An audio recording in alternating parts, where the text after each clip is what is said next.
ডিমের পুল পিঠা বানাচ্ছি আজকে।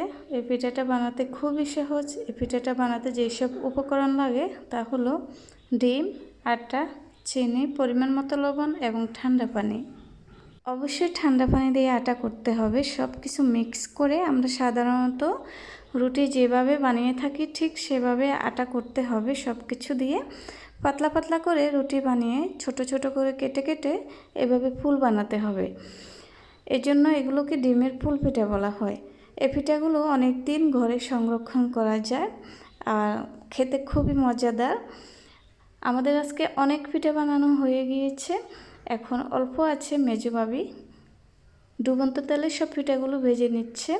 খেয়াল রাখতে হবে যেন পিঠাগুলো পুড়ে না যায়। সামান্য লাল হলে পিঠাগুলোকে উঠিয়ে নিতে হবে, তা না হলে খেতে তিতো লাগবে। পিঠার যে আসল স্বাদটা সেটা আর পাওয়া যাবে না।